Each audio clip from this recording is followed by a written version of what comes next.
this presentation is about this revised Hofstede model that I've been working on for many years. But it's also about something more basic. This is a statement by Hofstede made in 2002 in an article. He claimed, and I tended to agree with him, that the culture doesn't exist in dimensions of anything.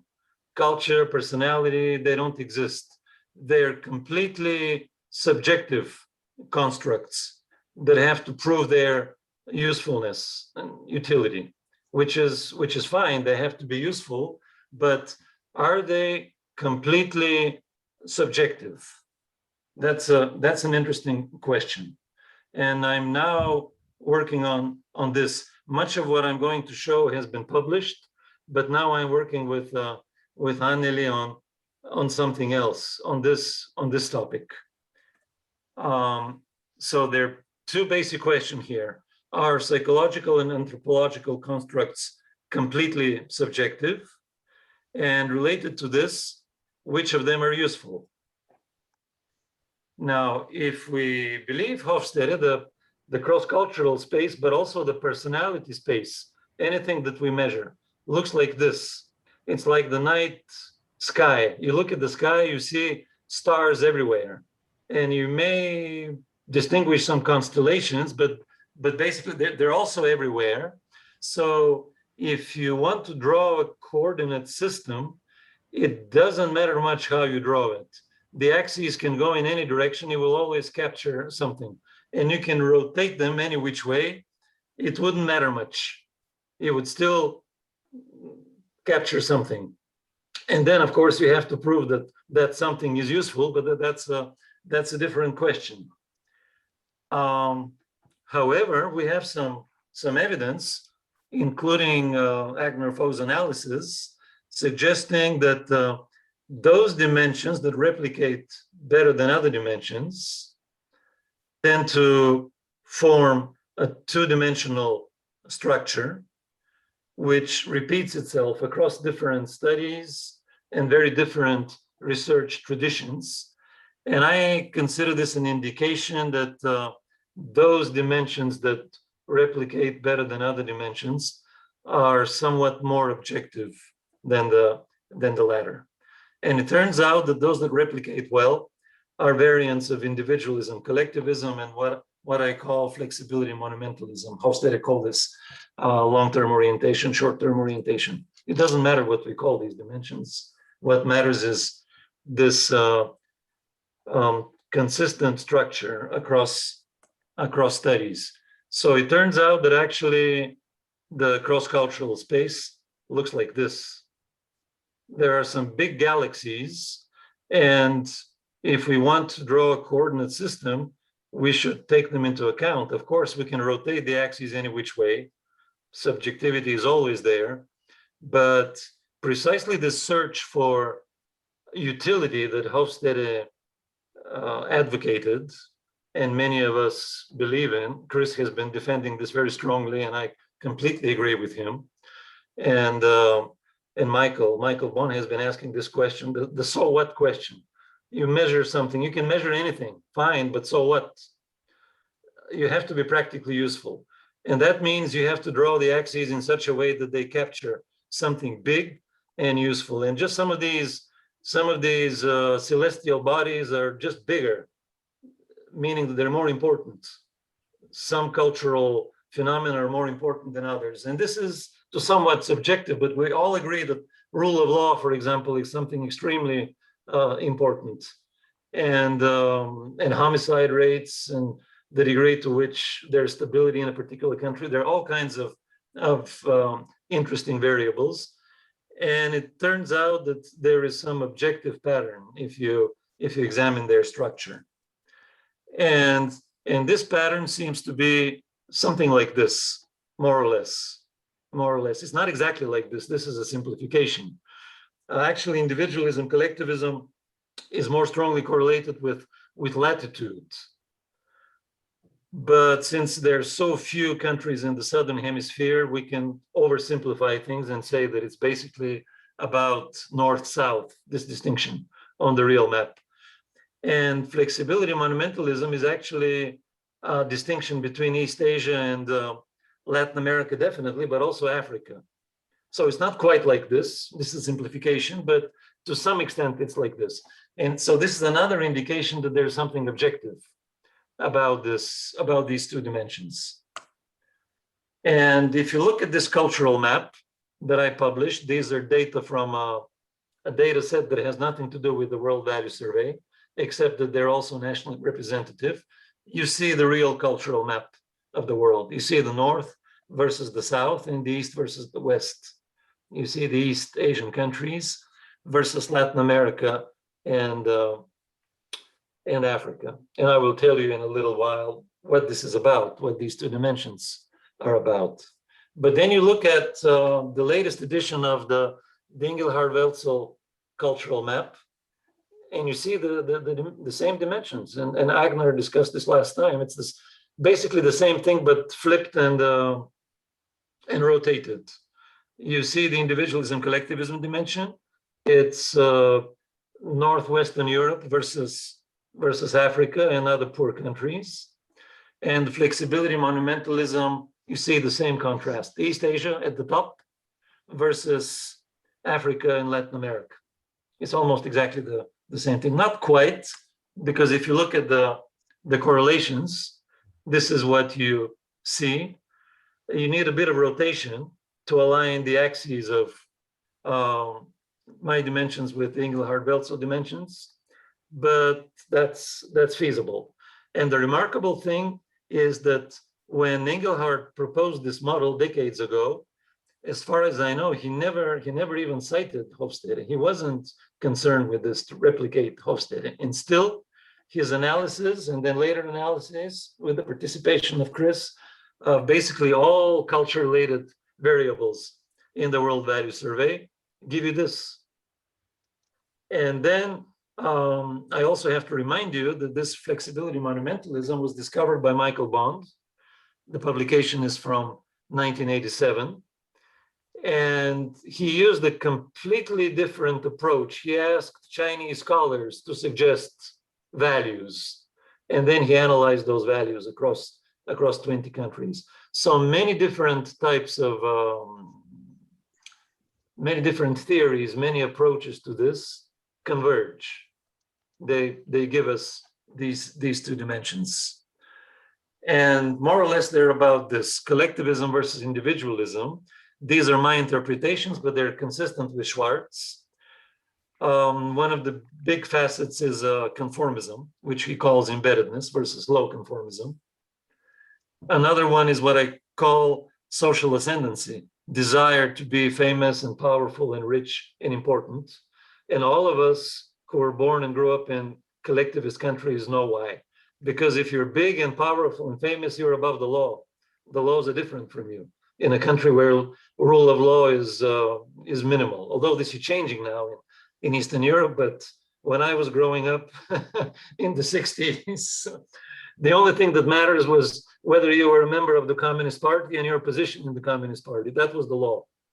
And ask any Indian, Indonesian, any African, they will tell you that that's the situation in our countries. Just being big and powerful gives you a better life. And then there's this exclusionism facet, which is about dividing people into in-groups or not dividing them. All this is well known. Read Welzel's publications, and you will get a very clear picture of what all this is about. He's done a wonderful job explaining all this. Then what about the West-East or East-West dimension? I use Steve Heine's theory to explain this. Without any knowledge of Hofstede and any interest in Hofstede, he came up with this theory that self-enhancement or your self-esteem should correlate with your self-stability. If you have a high opinion of yourself, you would have a stable self. You wouldn't wish to change. Why would you wish to improve? You're good enough. You have a high opinion of yourself. So these tend to be tend to be correlated. But I found that there are also other important correlates, at least at the national level. Interdependence versus independence, and not only in my database, but also the World Value Survey. If you plot these two items, values for children, independence and obedience, you will get the same dimension. You will see that East Asians value independence, not obedience. So this is not about individualism, collectivism. It is related to it, but it's mostly about this distinction, about the degree to which people depend on others or depend on themselves. And if you want to depend on yourself, you have to invest strongly in education. And there are all kinds of research that show that if you believe in an unchangeable and improvable self, and if you have the humility to accept that you're not good enough, you need improvement, this will motivate you to invest in your self-improvement and education. And this is confirmed by the fact that the East Asian nations have the strongest achievement in education. This is why I call this dimension monumentalism versus flexibility, because it's basically about this. At one extreme, the self is like a big, proud, eternal monument, and it's the same outside and inside. At the other extreme, the self is like a chameleon, it's changeable, and it may be very different outside and inside. Here we have the famous Japanese concept of honne and tatemai. What you show to other people is not necessarily what you have inside. This means that you need strong self-control. This is very prominent in East Asia. Strong self-control. You have to be able to suppress your desires. All kids all over the world need to play. But if you want to be good in education, you have to be able to suppress your natural desires and invest in your long-term future. Now, you can do the same using items from the World Value Survey, just 6 items, and Anneli and I are now working on this. You can use these 3 justifiable items, how justifiable divorce, homosexuality, and abortion are, and they will give you individualism versus collectivism. I have a study on this published with Minkov-Hofstede from 2013, I think.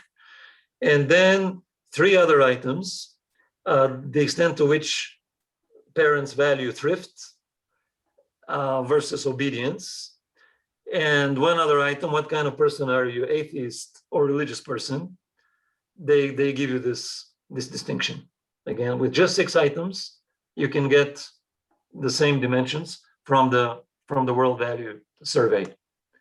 And the correlation would be like this. Flexibility monumentalism from the MediaCom database, from my study, would correlate at 81 or 88, depending on how many countries you have scores for.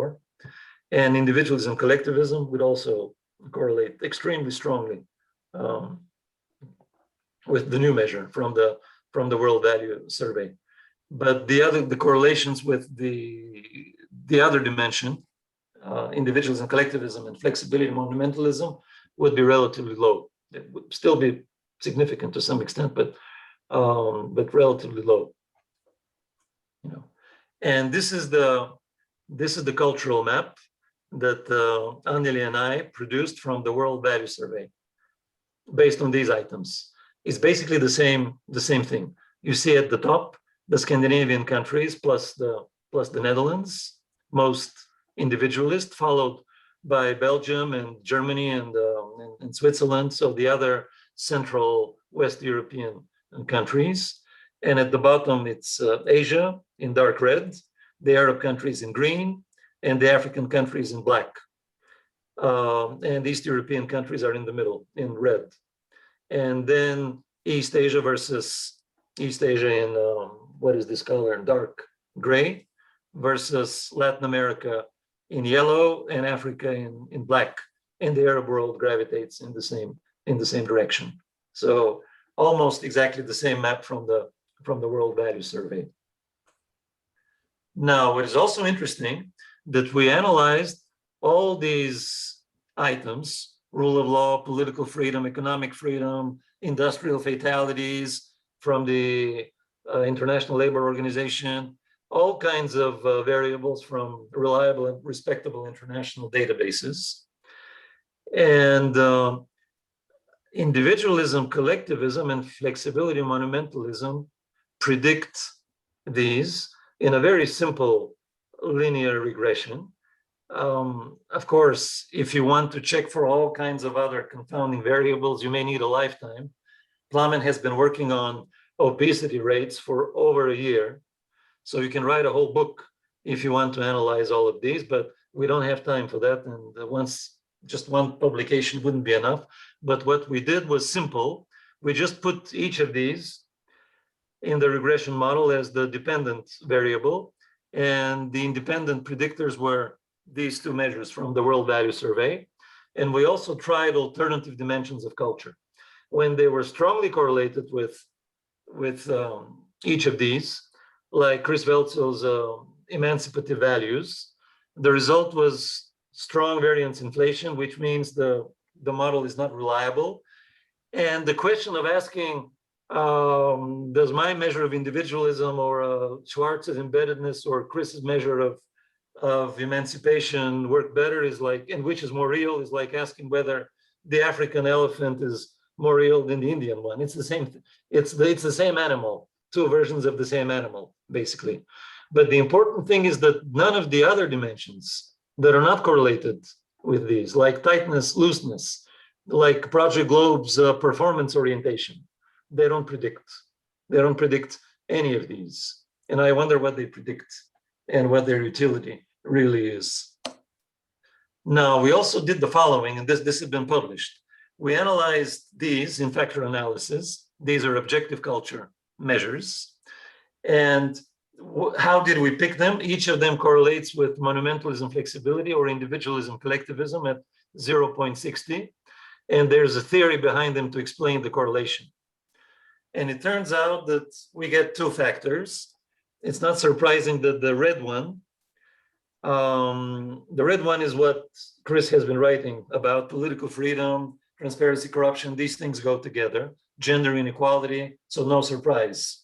Road death tolls as well, because it's a sad story, but it's a fact that human life is worth less in collectivist societies than in individualist ones, which explains the aggressive driving. If you come from the Netherlands or Denmark to Bulgaria, you'll be shocked by the way people drive. But when we go to countries like Indonesia or Myanmar, we get shocked. I've been shocked in all of those countries, even though I'm somewhat used to aggressive driving in Bulgaria. But now, what about the yellow factor? What is this about? Educational performance correlates with myopia prevalence, short-sightedness, and that makes sense because myopia is genetic to some extent, but you also get it from too much reading, according to publications in journals of ophthalmology. But what about the other variables? Adolescent fertility, paternal presence. This is from PISA, by the way. They ask the kids if their father lives at home or not. And homicide rates. And this is this life history strategy theory that used to be marginal in social science, but now you see publications in leading journals like Nature, Human Behavior, and Journal of Personality, and what was it? Some of the leading journals now accept publications on this theory. And this is the best definition that I found. Slow life history strategies can be characterized by future-oriented attitudes and relatively long-term focus, delay of gratification, and strong parental investment, which makes sense when life is long and predictable. But when life is short and predictable, like in Africa, this strategy doesn't make sense. The strategy that makes sense is to compete for women and for procreation, which produces polygyny and sexual networking, and you become insensitive to risk. And you take shortcuts to success, including violent crime. And it doesn't make much sense to invest in education because you'll probably be dead by the time you're 40. So investing in education doesn't make much sense. It makes sense to invest in activities that bring you short-term success and abundant procreation. Because otherwise, if you have just a couple of kids at the age of 35, they will die by the time that they're 4 or 5 because of the high because of the high infant mortality in those countries. So the environment imposes this short-term focus, which explains why these variables are strongly correlated: adolescent fertility, paternal absenteeism, and low educational achievement. And life history strategy and flexibility monumentalism both have to do with prioritization of short-term versus long-term perspectives and following one's natural impulses versus self-control. Parents in monumentalist societies tell their children to satisfy their desires, express their feelings, and be only yourself. In flexible societies in East Asia, it's about suppressing desires, hiding negative emotions, and being like those who know more. This is the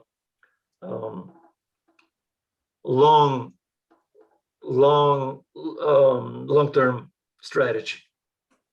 And this is the map of the world that you get based on these 2 dimensions from objective culture, from real measures, real behaviors. It's very similar to the previous one, from what Hofstede calls software of the mind. You see the same country configurations, and the correlations are exceptionally strong between LTO and emancipation.